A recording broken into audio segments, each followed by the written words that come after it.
رات پڑ گئی اب سو جا، اب کام نہ کر۔ جس نے لکھا ہے، جس نے کام پہ لگایا ہے، وہ کہتا ہے اب جمعے کی اذان ہو گئی ہے، اب کاروبار وازر البیع، اب چھوڑ دے کاروبار۔ تو اب جس نے کام پہ لگایا وہی تو بلا رہا ہے، اور ہم کہتے ہیں تیرے بلانے پہ نہیں آئیں گے۔ تو مالک بلائے اور بندہ دفتر میں نہ جائے تو وہ فیکٹری سے نکالے گا کہ نہیں؟ یا حالات کشیدہ ہو جائیں گے کہ نہیں؟ اٹینشن بنے گی کہ نہیں؟ تو اگر آسودہ رہنا ہے، فیکٹری میں کام بھی کرنا ہے، تو پھر مالک سے بنا کے رکھنی ہوگی نا۔ اگر رزق اس کا کھانا ہے اور اس کی نہیں ماننی تو پھر اٹینشن تو ہوگی۔ پھر کہا جائے گا جی رزق بڑا ہے، سکون نہیں ہے، پتہ نہیں کسی نے تویز ڈال دی ہوئے ہیں، کسی عامل نے جادو کر دیا ہوا ہے، پھر مصیبت بنی ہے۔ لیکن اگر اس کی مان لیں، جب کہتا ہے کام پہ جاؤ کام پہ چلے جاؤ، اور جب کہتا ہے مسجد میں آ جاؤ مسجد پہ آ جاؤ، اور جب کہتا ہے اب سو جاؤ اس وقت سو جاؤ، کہتا ہے اب تہجد ہوگی اٹھ کے مصلی بچھا لو، مصلی بچھا لو، جو کہتا جائے کرتے رہو، تمہیں ٹینشن نہیں ہوگی، زندگی کی بہار نصیب ہو جائے۔ حضور نے ارشاد فرمایا اللہ کی تقسیم پہ راضی ہو جاؤ، اللہ کی تقسیم پہ راضی ہو جاؤ، تم غنی بن جاؤ گے، تم گداگر نہیں رہو گے، تم گداگر نہیں رہو گے، غنی بن جاؤ گے، کروڑ پتی ہو کر بھی کمینے نہیں ہوگے، تمہاری جیب میں کچھ بھی نہیں ہوگا لیکن غنا کی سلطنت کے بادشاہ ہوگے۔ اس کی تقسیم پہ راضی ہو جاؤ۔ اور مجھے واصف علی واصف کا اچانک جملہ یاد آ گیا، اس نے بڑی خوبصورت ایک بات کہی، اس نے کہا اللہ اور اپنی رضا میں فرق کا نام غم ہے۔ اللہ کی رضا میں اور اپنی رضا میں فرق کا نام غم ہے۔ جو اللہ کی رضا ہے بندہ کہتا ہے نہیں یہ نہیں صحیح، تو غم بن گیا۔ تو جب بندہ اللہ کی رضا میں اپنی رضا گم کر لے تو پھر غم نہیں رہتا۔ جے سونا میرے دکھ وچ راضی تے میں سکھ نو چلے ڈاواں، پھر وہ اس حال کے اندر راضی ہو جاتا ہے، ان دکھوں کے اندر اسے لذت آتی ہے۔ وہ کہتا ہے میرا مالک مجھے یہاں رکھنا چاہتا ہے، میں آگے کیوں جاؤں؟ تو جہاں مالک کی مرضی ہے بندہ وہاں رہتا ہے۔ تو آج ہر بندہ ٹینشن میں، ہر بندہ مشکلات میں ہے، ہر بندہ بھاگ رہا ہے، محنت کر رہا ہے۔ میں اس محنت کا انکار نہیں کرتا، یہ بات ذہن میں رکھیں، شریعت میں اس کا انکار نہیں کیا، انسان کو سعی کرنے کا حکم دیا ہے، لیکن اس کے لیے ہمیں ٹینشن لینے کی ضرورت کیا ہے؟ جس طرح بندے کو موت تلاش کرتی ہے، روایات میں آتا ہے، اس طرح بندے کو رزق تلاش کر لیتا ہے۔ تو جو رزق قسمت میں لکھا ہوا ہے وہ بندے کو مل کے رہے گا۔ شیخ سعدی شیرازی فرماتے ہیں ایک بندے نے ایسی ہی کوئی روایات سنی، کہنے لگا جب میں محنت ہی نہیں کروں گا تو مجھے کیسے ملے گا؟ اس نے سب کچھ چھوڑ چھاڑ دیا اور ایک غار میں جا کے بیٹھ گیا، اور غار بھی کوئی تاریخ تھی، وہاں کسی کا گزر بھی نہیں تھا۔ 2 4 5 دن گزر گیا تاکہ بے ہوشی پڑنے لگی۔ ایک قافلہ وہاں سے گزرا، غار میں انہوں نے جھانکا، دیکھا کہ ایک انسان ہے اور ادم ہویا ہے۔ انہوں نے جا کے دیکھا، غور کیا، یہ تو بھوک سے مر رہا ہے۔ انہوں نے کھانا لا کے اس کے سامنے رکھا، اس نے انکار کر دیا۔ اس نے کہا جب میں کچھ نہیں کروں گا تو وہ کیسے دے گا؟ انہوں نے کھانا بھی پیش کیا، اس نے انکار کر دیا۔ وہ بولنے کی سکت بھی نہیں ہے، یہ سمجھے کہ بیچارہ بہت زیادہ بیمار ہے، اور یہ کھانا کھانے کی سکت بھی نہیں ہے۔ کوئی نرم چیز بناؤ اس کے لیے، کوئی دلیا وغیرہ، کوئی ایسی چیز اس کے لیے انہوں نے تیار کی وہاں قافلے والوں نے، اور جا کے اس کو پیش کی۔ اس نے پھر بھی سر پھیر دیا، کہا بیچارہ اتنا مجبور ہے، اسے یہ بھی نہیں کھایا جاتا۔ انہوں نے زبردستی جو وہ چمچ میں ڈال کے اس کے منہ کے قریب کی، اس نے دانت بند کر لیے زور سے، کہ جب میں ہی نہیں کچھ کروں گا تو کیسے میرے مقدر کا میرے پیٹ میں پہنچے گا؟ یہ دل میں تھا، اور زور سے دانت بند کر دیے۔ شیخ سعدی شیرازی فرماتے ہیں کہ انہوں نے چمچی کے ایک کونے کو نا اس کے دانت میں جہاں سوراخ ملا وہاں ڈال کر تو زور سے انہوں نے کھولا منہ کو، اور اندر حلوہ ڈالا، اور جب منہ کے اندر حلوہ گیا تو اس کو ہنسی آ گئی، کہا مالک جو میرے مقدر کا ہے وہ مجھے مل کے رہے۔ تو یہ کہاوتیں بزرگوں نے جو بیان کی ہیں ہماری زندگی کو آسودہ بنانے کے لیے کی ہیں۔ ہم اپنے مقدر میں جو پاتے ہیں، میرے مقدر میں یا آپ کے مقدر میں جو لکھا ہوا ہے، یہ پکی بات ہے، اس سے زائد تو نہیں مل سکتا۔ اب اس کو حاصل کرنے کے لیے ہم حرام ذرائع کیوں اختیار کریں؟ ہم کام پہ جائیں درود پڑھتے ہوئے، ہم کام پہ جا رہے ہیں، کہاں سے آئے گا، کیا ہوگا، کیا اس کی ٹینشن کیا؟ ہم کام پہ جا رہے ہیں اور نبی پہ درود پڑھ رہے ہیں، بس ہم کام پہ جا رہے ہیں استغفر اللہ پڑھ رہے ہیں، اللہ رزق دے گا۔ سورہ نور اٹھا کے دیکھیے، فَقُلْتُ اسْتَغْفِرُوا رَبَّكُمْ إِنَّهُ كَانَ غَفَّارًا۔ تو میں نے کہا اپنے رب سے معافی مانگو، استغفار کرو، بے شک وہ معاف فرمانے والا ہے۔ پھر کیا ہوگا؟ یرسل السماء علیکم مدرارا، وہ آسمان سے موسلادھار بارش بھیجے گا۔ وَيُمْدِدْكُمْ بِأَمْوَالٍ وَبَنِينَ، تم کو مال بھی دے گا، بیٹے بھی دے گا۔ وَيَجْعَلْ لَكُمْ جَنَّاتٍ، اور وہ تمہارے لیے جنتیں اور باغ بنا دے گا۔ وَيَجْعَلْ لَكُمْ أَنْهَارًا، اور تمہارے لیے نہریں جاری کر دے گا۔ اللہ اکبر۔ مَا لَكُمْ لَا تَرْجُونَ لِلَّهِ وَقَارًا، آگے فرمایا کیا ہو گیا تمہاری نظر میں اللہ کا وقار نہیں رہا؟ یعنی جس سے مانگنا ہے اس سے مانگ نہیں رہے، اور جو دیتا نہیں اس کے سامنے ہاتھ پھیلا رہے ہو۔ جب سحری کا وقت ہوتا ہے نا، سحری کا وقت، تو اللہ کی رحمتیں قریب آ جاتی۔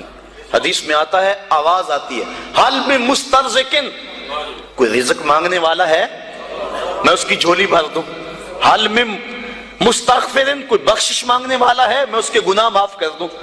تو اس وقت اللہ کی رحمتیں آواز دے رہی ہوتی ہیں کہ کوئی رزق مانگنے والا ہو تو میں اس کی جھولی بھر دوں، میں اس کی جھولی بھر دوں۔ اور پھر کیا ہوتا ہے؟ جب وہ کہہ رہا ہوتا ہے اس وقت ہم سو رہے ہوتے ہیں۔ جب آواز آ رہی ہوتی ہے، تمہیں ٹینشن ہے، بیٹی کی شادی کرنی ہے، مسئلہ ہے، جہیز نہ دیا تو بیٹی کو تانے ملیں گے، مسئلے تو ہیں اس دور میں، اس کا انکار تو نہیں ہے۔ دن رات جو دوڑ لگی ہے اس کے سبب بھی ہیں۔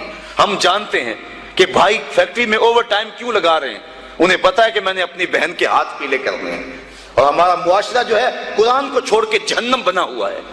آج بیٹے والا مطالبہ کرتا ہے کہ جو ہے مجھے یہ دیا جائے، مصیبت تو بنی ہوئی ہے، لیکن اب کیا کیا جائے، اس کے لیے ٹینشن موجود ہے، لیکن ہم ذرائع استعمال کرتے ہیں، اس کے لیے محنت کرتے ہیں، کوشش کرتے ہیں، لیکن جو دینے والا ہے جب وہ پکار رہا ہے اس وقت کیوں سوئے ہوئے ہیں؟ وہ کہتا ہے کوئی رزق مانگنے والا ہے تو جھولی پھیلائے، میں اس کی جھولیاں بھر دوں گا۔ اللہ اکبر۔ تو اللہ کے حضور جب بندہ طلب کرتا ہے تو اللہ تعالیٰ بندوں کے اٹھے ہوئے ہاتھوں میں اپنی رحمتوں کی برسات کر دیتا ہے۔ تو بات کہاں سے کہاں نکل گئی کہ انسان کو اگر اللہ کی تقسیم پہ رضا نصیب ہو جائے تو پھر وہ سب سے بڑا، حضور نے فرمایا، غنی بن جائے گا۔ اس کے لیے زندگی کی مشکل ختم ہو جائے گی، ورنہ کروڑوں اربوں خربوں روپے بھی ہوں لیکن اس کو تسکین قلب نصیب نہیں ہوگی۔ اور جب بندہ اللہ کی رضا پہ راضی ہوگا بس اس کو زندگی میں بہاریں نصیب ہو جائیں گے۔ میں اچھی طرح جانتا ہوں ایک شخص کو، ہمارا پیر بھائی بھی ہے، وہ بہت اعلیٰ عہدے پہ براجمان تھا وہ، لیکن اس محکمے میں حالات ایسے تھے، وہ ایسے چکر میں آ گیا کہ اس کو وہ کام چھوڑنا پڑا۔ اب وہ لوہے کی ڈھلائی والی بھٹی پہ کام کرتا ہے اور تقریباً 20-25 کلومیٹر کے قریب فاصلہ ہے جو سائیکل پہ آتا جاتا ہے۔ تو میں نے ایک دن اسے پوچھا، میں نے کہا کہ اچھی ٹھاٹ باٹ کی نوکری تھی اور آپ نے چھوڑ کے اس کو اختیار کر لیا، اب صبح جاتے ہو، آج کل سردیاں بھی ہیں، نہر کا کنارہ ہے جہاں چل کے اسے جانا پڑتا ہے تو مشکل تو بڑی ہوتی ہوگی۔ کہنے لگا اس میں اللہ نے میرے لیے لذتیں ہی بڑی رکھ دی، اور اللہ تعالیٰ اس کو زندگی عطا فرمائے۔ انسان جب اللہ کی رضا کے لیے کسی کام کا آغاز کرتا ہے اور گناہ کو چھوڑتا ہے، اللہ اس کے نیک کام کے اندر برکت ڈال دیتا ہے۔ کثرت اور چیز ہے، برکت اور چیز ہے۔ بہت سارے لوگ ہیں کثرت رکھتے ہیں لیکن برکت نہیں رکھتے، اور بہت سارے لوگ ہیں برکت کی دولت سے مالا مال ہیں، اور برکت تھوڑے میں پڑ جائے تو برکت جب مالک ڈال دے تو پھر بندے کے لیے پریشانی ختم ہو جاتی ہے۔ اور آج ہمارے کٹھن حالات پیدا ہوئے، یہ کیوں ہوئے ہیں؟ اس کی ایک اور وجہ ہے جو آپ کے سامنے عرض کرنا چاہتا ہوں۔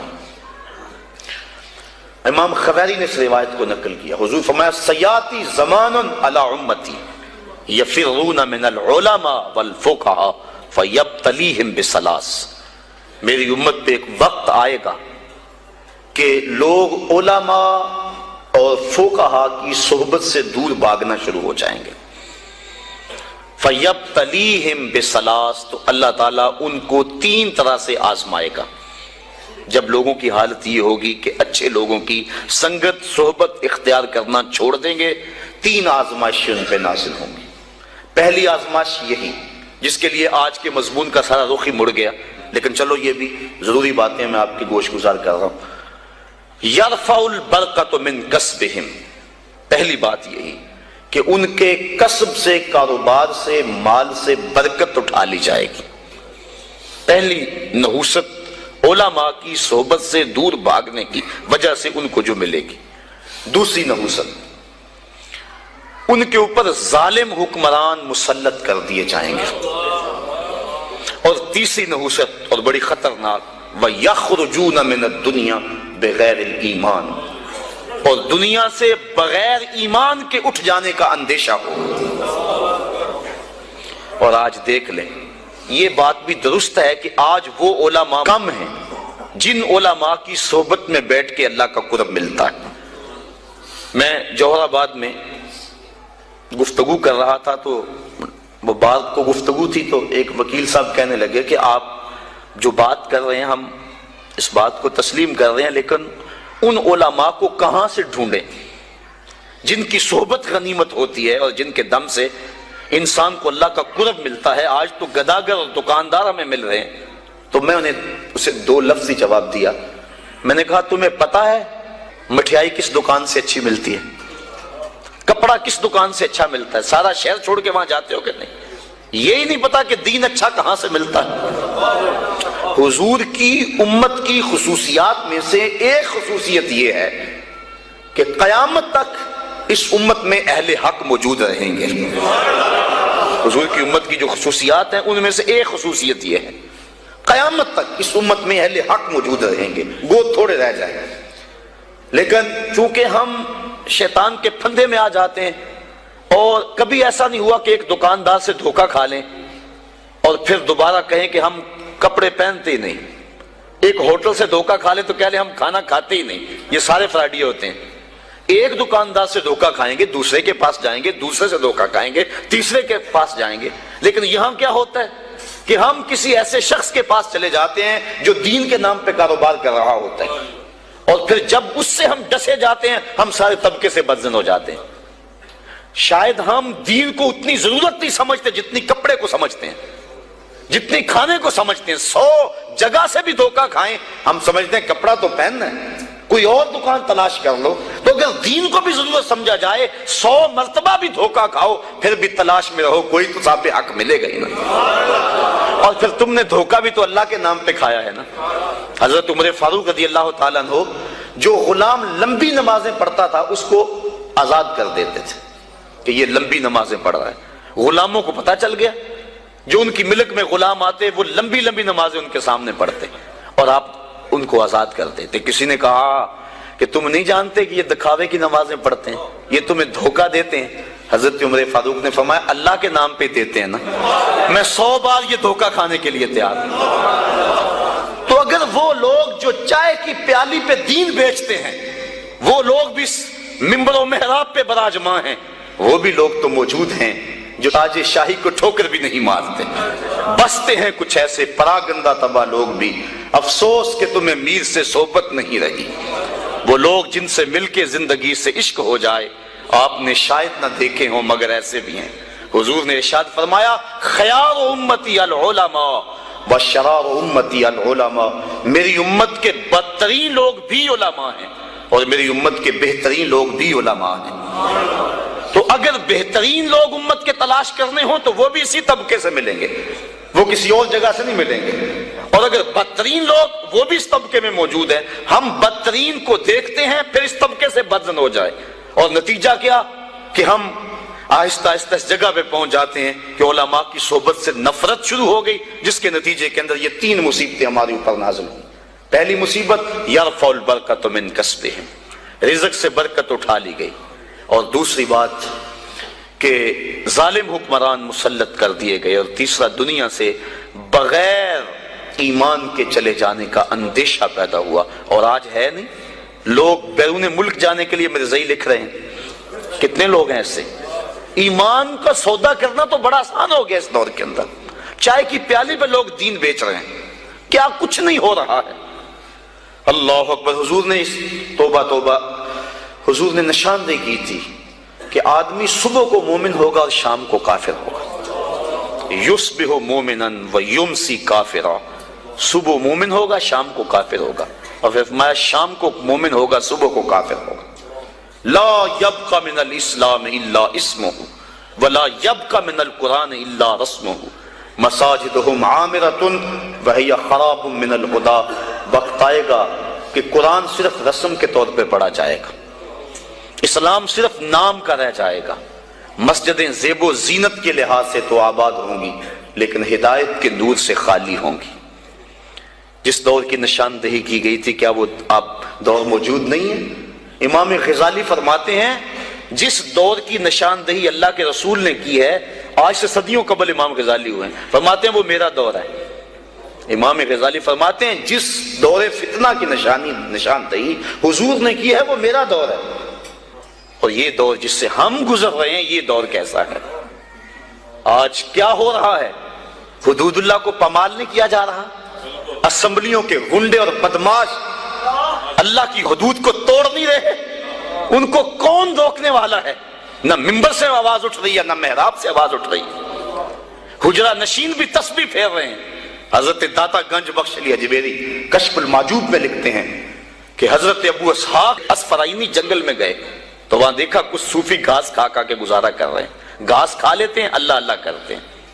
تو امام ابو اسحاق اسفرائینی جلال میں آگے فرمایا آکلۃ الحشیش ہا ہونا انتم و امت محمد فی الفتن، تم یہاں گھاس کھاتے پھرتے ہو اور نبی کی امت فتنے میں مبتلا ہے۔ اللہ کو ایسے صوفیوں کی، ایسے تسبیح پھیرنے والوں کی ضرورت نہیں ہے، وہ تو ان لوگوں کا چاہنے والا ہے جو اللہ کے نام پہ سب کچھ قربان کر دیتے ہیں اور اپنا گھر کا سارا اثاثہ اپنی ہتھیلی پہ سجا کے کربلا کے میدان میں آ جاتے ہیں۔ تو آج کیا ہو گیا ہوا ہے ہمیں اور ہم کس جگہ پہ کھڑے؟ یہ ایک الگ دکھڑا ہے، اگر اس مضمون کو میں چھیڑ لوں تو یہ بھی ختم ہونے پہ نہ آئے۔ آج امت جس مشکل حالات میں کھڑی ہے اور پوری دنیا کے مسلمان جہاں کھڑے ہیں آج کسی سے مخفی نہیں، اور ہمارے حکمران کیا کر رہے ہیں، اور جو ذمہ دار لوگ ہیں جن کو اسلام کے نام پہ ہم نے ووٹ دیے تھے اور اسمبلیوں میں بٹھایا تھا کہ تم اسلام کی آواز کو دبنے نہیں دینا، وہ کیا کر رہے ہیں کس سے بھی مخفی نہیں ہے۔ الفاظ کے پردے میں جن سے مخاطب ہوں وہ جان گئے ہوں گے کیوں نام لیا جائے۔ سب کو پتا ہے کہ آج کیا ہو رہا ہے اور کیسی سودے بازی ہو رہی ہے، اور لوگ دین کو بیچ رہے ہیں، سرے ممبر بیچ رہے ہیں، اپنا دین ایمان بیچا جا رہا ہے۔ تو یہ قرب قیامت کی نشانیاں ہیں۔ تو آج وہی بچے گا جو اللہ کی کتاب قرآن مجید کے ساتھ لگ جائے گا۔ اچھے لوگ تلاش کرے، ضرورت ہے ہماری تلاش کرنا۔ اگر اچھے لوگ کم ہو گئے تو ہم کہتے ہیں چلو نہیں تو نہ صحیح، یہ ہم کیسے کہہ سکتے ہیں جبکہ ہماری ضرورت ہے؟ ہم جگہ جگہ سے ڈنک کھائیں، جگہ جگہ سے ڈسے جائیں، ان اچھے لوگوں تک پہنچنے کی کوشش کریں۔ یہ دنیا چکی ہے اور اس کے دو پڑوں کے نیچے جو بھی آ گیا وہ کچلا جائے گا، بچے گا وہی جو کلی کے ساتھ لگ کے رہے گا۔ تو ہم نے اس کلی کو تلاش کرنا ہے، وہ کہاں ہے؟ ہم کہتے ہیں کوئی بات نہیں، ہم کیا کریں جی؟ نہیں، قیامت کے دن پوچھ کاروبار کا پتہ ہے ہمیں، کہاں نفع ہے کہاں نقصان ہے، کہاں سودا دینا ہے کہاں نہیں دینا ہے، کہاں کس منڈی سے 2 نمبر مال ملتا ہے کہاں سے 1 نمبر مال ملتا ہے، ہمیں سب پتہ ہے۔ دنیا کا سارا شعور اور فہم و ادراک ہم رکھتے ہیں، اور یہاں آ کر ہم بولے بن جاتے ہیں جی ہمیں کیا کریں، ہمیں تو کوئی صحیح ملا ہی نہیں گا، تم ڈھونڈو تو صحیح۔ ایسے لوگوں کو تلاش تو کرو، در در کی خاک تو چھانو، ایک دن وہ ملیں گے جن کے ملنے سے زندگی پیاری لگنے لگ جائے گی، جن کی قربت میں بیٹھ کے اللہ یاد آئے گا، اور جن کی صحبت تمہیں مالک کے قریب کر دے گی اور تم گناہوں سے خود بخود نفرت کرنے لگ جاؤ۔ تو ایسے لوگوں کو تلاش کریں، ایسے لوگوں کی قربت میں بیٹھیں۔ تو مضمون اور سمجھ چلا گیا اور یہ باتیں ضروری بھی تھیں۔ بہرحال وسیق الذین اتقوا ربهم الی الجنۃ زمرا، وہ لوگ جنہوں نے تقوی اختیار کیا وہ جنت کی طرف جو ہے وہ گروہوں کی شکل میں جائیں گے۔ یہ کون لوگ؟ جنہوں نے تقوی اختیار کیا۔ اللہ اکبر۔ اور تقوی کیا ہے؟ گناہوں سے قلبی نفرت کا نام ہے۔ حضرت شیخ جہانگیر سمنانی رحمت اللہ تعالی علیہ فرماتے ہیں، آپ فرماتے ہیں تقوی یہ ہے کہ نیکی کرنے کے باوجود بھی ڈرتا رہے، پتہ نہیں میری نیکی بھی قبول ہوئی ہے کہ نہیں، یہ تقوی ہے۔ حضرت علی المرتضیٰ فرماتے ہیں کہ اپنی عبادات پر اعتماد نہ کرنا تقوی ہے۔ اور حضرت عمر فاروق کا عمل ہمارے سامنے موجود ہے کہ عید کے دن رو رہے تھے، چھوٹی عید کے دن۔ اس نے پوچھا آج تو ہر کوئی خوش ہے اور آپ رو رہے ہیں؟ کہا مجھے نہیں پتا کہ میرے روزے قبول ہوئے ہیں یا کہ نہیں، اگر قبول ہوئے تو پھر میرے لیے خوشی کی بات، اور اگر قبول نہیں ہوئے تو میرے منہ پہ مارے گئے۔ اس لیے میں چونکہ قطعاً جانتا نہیں، اس لیے رو رہا ہوں کہ پتہ نہیں میں کن لوگوں میں سے ہوں۔ حضرت بایزید بستامی سے کسی بڑھیا نے پوچھا تھا، حضرت ایک مسئلہ تو بتاؤ۔ پوچھا کیا؟ کہا میرے گدھے کی دم اچھی ہے یا آپ کی داڑھی اچھی ہے؟ آئے مجھے کوئی یہ مسئلہ پوچھ کے تو دیکھے پھر جائے کہاں۔ بایزید بستامی سے بڑھیا نے پوچھا آپ کی داڑھی اچھی یا میرے گدھے کی دم اچھی؟ ناراض نہیں ہوئے، بگڑے نہیں، آنکھوں سے آنسو ڈھلنے لگے۔ کہا تیرے سوال کا جواب فی الحال میرے پاس نہیں ہے، جب میں مر جاؤں گا تو پھر میرے پاس جواب ہوگا، پھر تو مجھے کیسے مل پائے گی۔ بایزید بستامی کا انتقال ہو گیا، بڑھیا کے خواب میں آئے۔ کہا حضرت میرا سوال اسی جگہ پہ کھڑا ہے۔ کہا اللہ کا شکر ہے میری داڑھی تیرے گدھے کی دم سے ہزاروں درجے بہتر ہے، چونکہ میرا خاتمہ ایمان پہ ہو گیا۔ تو جب تک یقین نہیں ہو جاتا کہ میں کن لوگوں میں ہوں، اتنی دیر تک یہ ظاہر انسان کا اندر بے چین رہتا ہے۔ بڑے سخت معاملے ہیں آخرت کے۔ آج ہمیں نعت خواں بھی کہہ رہے ہیں کہ مجھے دیکھ کے جہنم کو پسینہ آئے، یہ تو منہ میں طوطی بولتا ہے، جو مرضی کہتا پھرے۔ یہ تو کل قیامت کے دن پتا چلے گا کہ پسینہ کس کو آتا ہے۔ رسول کریم بھی جس جہنم سے پناہ مانگے۔ کبھی جنت کا تمسخر اڑایا جاتا ہے، ہو رے تو کیڑی جنت کا کرنا ہے تذکرہ، اسی جنت کا جس کو رسول اللہ ہاتھ اٹھا کے مانگتے رہے، اسی جنت کا تذکرہ کر رہے ہیں جس کے لیے حضور کا اشتیاق تھا، اسی جنت کی آرزو کر رہے ہیں جس کے لیے حضور نے فرمایا جب اللہ سے مانگو تو جنت فردوس مانگو۔ تو آج دلیری دی جا رہی ہے، آج پیر بیعت کرنے کے بعد جنت کا پرمٹ دے دیتا ہے۔ آؤ میں پیروں کے پیر کی کہانی سناؤں آپ کو۔ حضرت شیخ سعدی شیرازی فرماتے ہیں کہ ایک بندہ مطاف میں کنکروں کے اوپر پیشانی رکھ کے زاروں کے تار ہو رہا ہے اور کیا کہتا ہے، اے اللہ مجھے معاف کر دے، نہیں تو قیامت کے دن اندھا اٹھانا، میں تیرا کیا تیرے بندوں کا سامنا بھی نہیں کر سکتا۔ اتنے درد سے روتا ہے کہ لوگ اپنی دعائیں چھوڑ کے اس کے لیے دعا کرتے ہیں۔ جن لوگوں نے حج کیا یا عمرہ کیا انہیں اس کا تجربہ ہوگا۔ کچھ لوگ اتنے درد سے روتے ہیں کہ بندہ اپنی دعائیں بھول کے ان کے لیے لگ جاتا ہے۔ مجھے تو جس سال جانا نصیب ہوا تھا تو ان دنوں کے اندر فلسطین کی جنگ پورے زور پہ تھی اور کعبۃ اللہ کی غربی دیوار کے ساتھ فلسطین کے مرد و زن لپٹ کے رویا کرتے تھے، اور جب وہاں ہمارا چکر آتا تھا تو اس وقت طوطے اڑ جاتے اور اپنی دعائیں بھول جاتی اور اللہ کی بارگاہ میں عرض کرتے مالک فلسطین کو آزادی دے دے۔ یہ کسی کا باپ اس کے سامنے کٹا ہوگا، کسی کی گود سے اس کا لال چھین کر قتل کیا ہوگا، کسی کا بھائی اس کے سامنے ذبح کیا ہوگا، یہ اللہ کی باندیاں اور اللہ کے بندے اللہ کے حضور دکھڑا سنا رہے ہیں۔ تو انسان اپنی دعائیں چھوڑ کے ان کے لیے دعائیں کرنے لگ جاتا۔ فلسطین کی آزادی کے لیے دل تڑپتا، پھر کشمیر کی طرف، آذربائیجان کی طرف، کابل و قندھار کی طرف، دشت لیلا کی طرف اور قلعہ جنگی اور تورا بورا کی طرف اور موصل و تقرید کی طرف اور کوفہ و بغداد کی طرف انسان کا دل جاتا کہ وہاں کیا کچھ ہو رہا ہے، اور انسان اپنی دعائیں چھوڑ کے امت کے لیے رونے لگ جاتا ہے۔ تو وہ اتنے درد سے روتا ہے کہ لوگ اپنی دعائیں چھوڑ کے اس کے لیے کہتے ہیں یا اللہ اس بیچارے کو معاف کر دے۔ ایک بندہ تو چھوڑ چھاڑ کے کھڑا ہی اس کے سامنے قریب کھڑا ہو گیا اور کہتا ہے مالک اسے معاف کر دے، مالک اسے معاف کر دے۔ کافی دیر کے بعد وہ شخص جو روتا تھا اٹھ کے جانے لگا۔ اس کو تجسس تھا کہ میں دیکھوں تو صحیح یہ کون ہے اور اس کو تسلی بھی دوں کہ اللہ بڑا کریم ہے، تجھے معاف کر دے گا۔ جب اس نے جھک کے جھانک کر دیکھنا چاہا تو چیخیں نکل گئیں۔ کیوں؟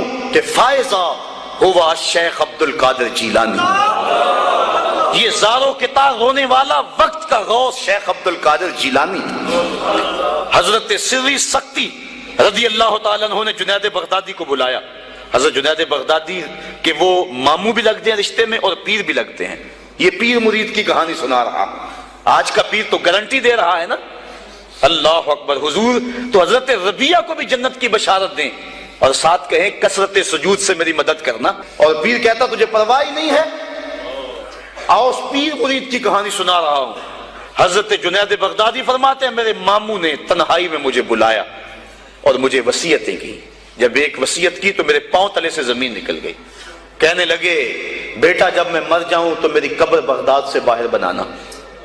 میں نے پوچھا حضور کیوں؟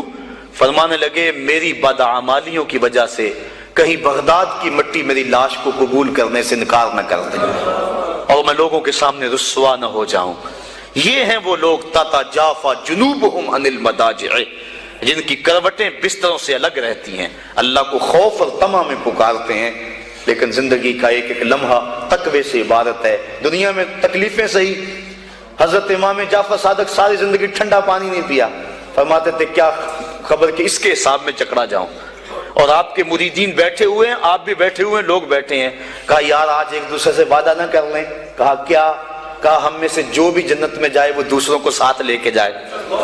غلاموں نے کہا حضور ہم آپ سے وعدہ کریں، ہم تو آپ کے سہارے پہ بیٹھے ہوئے ہیں۔ کہا تم نہیں جانتے آخرت کے معاملے بڑے سخت ہیں۔ یہ امام جعفر صادق کہہ رہے ہیں، یہ ان کی زندگی ہے۔ تو ذرا دیکھیے، یہ تقویٰ ہے، یہ خشیت ہے، اور ٹھنڈے پانی سے بھی گریز کر رہے ہیں۔ 3 چیزوں کا حساب نہیں ہوگا قیامت کے دن، ضرورت کے وقت کھانا پینا، اور ستر عورت کے لیے کپڑا لباس، اور ضرورت کا مکان۔ ان 3 چیزوں کا حساب نہیں ہوگا۔ اس کے علاوہ جو بھی نعمت اللہ نے دی ہے، ثم لتسألن یومئذ عن النعیم، اللہ قرآن میں کہتا ہے ہر نعمت کے بارے میں پوچھا جائے گا۔ تو صاحبو، جن لوگوں نے اس بات کا خیال رکھا کہ ہمارے رب نے ہمیں پوچھنا ہے اور ایک ایک بات کا ہم نے جواب دینا ہے، یہ بات درست ہے کہ اللہ اپنے فضل سے معاف کرے گا، لیکن سحری کے وقت اٹھ کے سسکیاں بھرنے والا اور رات شراب خانے میں گزارنے والا کیا قیامت کے دن ایک صف میں کھڑے کر دیے جائیں گے؟ یہ کیسے ہوگا؟ غریبوں کا خون چوسنے والا، بیواؤں اور یتیموں کا مال لوٹنے والا اور رات کی تنہائی میں ان کی مدد کرنے والا کیا ایک صف میں کھڑے کر دیے جائیں گے؟ ایسا کیسے ہو سکتا ہے؟ تو صاحبو، تقویٰ ہے کہ انسان اپنی زندگی کے ایک ایک قدم کو بچا بچا کے رکھے کہ میں اللہ کی ناراضگی سے بچ جاؤں، اور دنیا کو اس نے مشکلات میں ڈال دیا۔ آج کہتے ہیں دین پہ عمل کرنا بڑا مشکل ہے۔ جو بندہ دین پہ عمل کرنا چاہتا ہے